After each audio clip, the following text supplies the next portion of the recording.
दोस्तों नमस्कार, मैं समीर आपका स्वागत करता हूं ओनली फॉर रियलिटी में।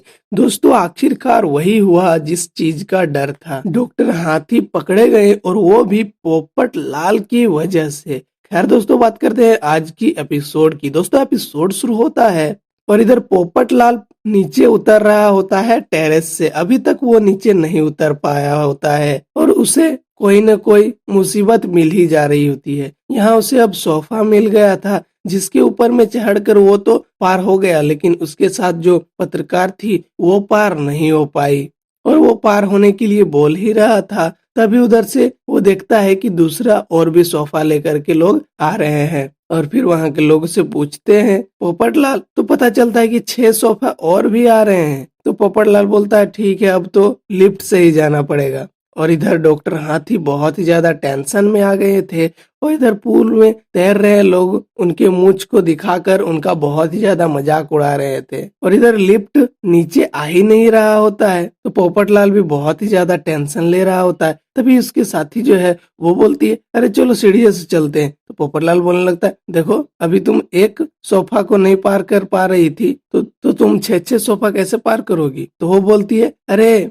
इमरजेंसी सीढ़ी है ना, उससे चलते हैं। और इधर जो जासूस है वो अपने बॉस को फोन करके बोलने लगती है कि आप डील मत करो, ये डॉक्टर मालपानी जो है वो बहुत खतरनाक आदमी लग रहा है। तो उसका बॉस जो है वो मानने नहीं लगता है, वो बोलता है नहीं, ऐसे ही लोगों से तो डील करने में मजा आता है। और इधर पोपटलाल नीचे उतर जाता है और यहाँ नीचे उतरने के बाद देखता है सीसीटीवी कैमरा और यहाँ पर सीसीटीवी कैमरा देख के धीरे धीरे वे लोग जाने लगते हैं और वहीं पर वे लोग बहुत ज्यादा टाइम वेस्ट कर देते हैं। जल्दी से जाके देखने का छोड़ के वहां पर सोचने लगते हैं कि हम लोग कैसे जाए, धीरे जाए, स्पीड जाए, स्लो में जाए। और इधर डॉक्टर हाथी का मजाक उड़ाने लगते हैं सभी लोग। और फिर से वहां एक बच्चा आता है और उनको एक चिट्ठी दे करके जाता है जिसमें लिखा हुआ रहता है डॉक्टर मालपानी, मैं आपसे मिलने के लिए और डील करने के लिए बेताब हूँ। वक्त बहुत कम है, आप तुरंत पार्किंग एरिया 2 में आइए। तो यहाँ पर डॉक्टर हाथी अब जाने लगते हैं पार्किंग एरिया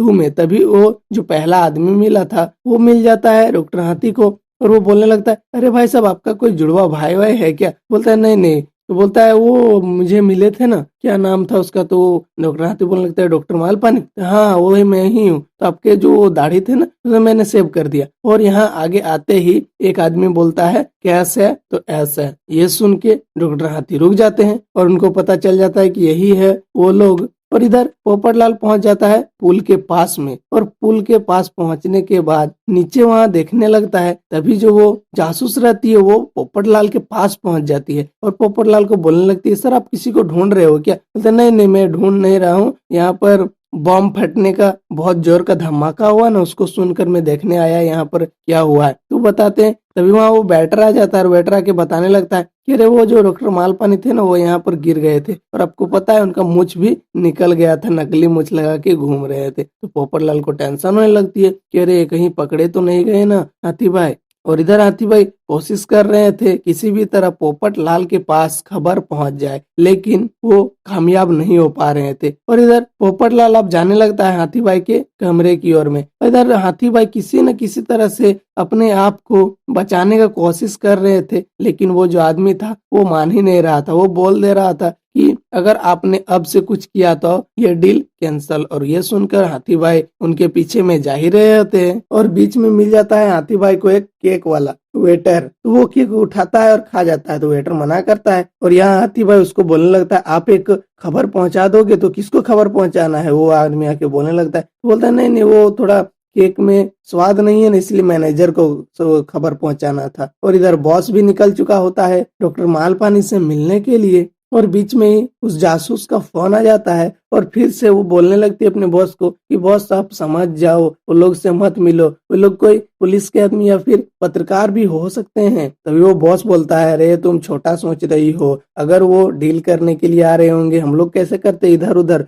वैसे वे लोग भी भेस चेंज करके आते हैं ताकि कोई पकड़ ना ले। और इधर पोपटलाल पहुंच जाता है डॉक्टर हाथी के रूम में, लेकिन यहाँ पर तो कोई होता ही नहीं है। फिर उसका जो साथी पत्रकार है उसको पता चल जाता है। वो बोलते पोपट भाई यहाँ पर कोई नहीं आया है। बोलता है तुमको कैसे पता चला? देखिए नीचे गीला नहीं है, और हाथी भाई तो नीचे गिर गए थे ना पुल में, तो वो तो गीला हो गए होंगे। बोलता है हाँ हाँ सही बोला। और यहाँ पर हाथी भाई पहुंच जाते हैं पार्किंग एरिया 2 में, और पोपट लाल को बीच में मिल जाता है वो वेटर, और वो वेटर से वो लोग पूछने लगते हैं कि डॉक्टर मालपानी को कहीं देखा है? तो बोलता है हाँ देखा तो था, लेकिन किधर गए वो पता नहीं है। और फिर बीच में उसे एक और मुसीबत मिल जाती है। तभी यहाँ मैनेजर मिल जाता है उस रिजॉर्ट का, और वो जो मैनेजर है वो बोलने लगता है आप लोगों को कहीं जाना है क्या? चलिए मैं आप लोगों को पूरा रिजॉर्ट घुमाता हूँ। पोपटलाल सोचता है, बोलता है हाँ इनको तो सबके बारे में पता होगा, ये पूरा रिजॉर्ट हम लोगों को घुमा देगा, तो वहीं पर हम लोग मिल भी जाएंगे डॉक्टर मालपानी से। और इधर बॉस पहुंच चुका होता है पार्किंग एरिया 2 में डॉक्टर हाथी से मिलने के लिए, और वो मिलने भी जाने के लिए खोजने लगता है, लेकिन वो जो आदमी है वो जाने नहीं देता है। और यहाँ पर हो जाती है एपिसोड का एंड। लेकिन दोस्तों नेक्स्ट एपिसोड में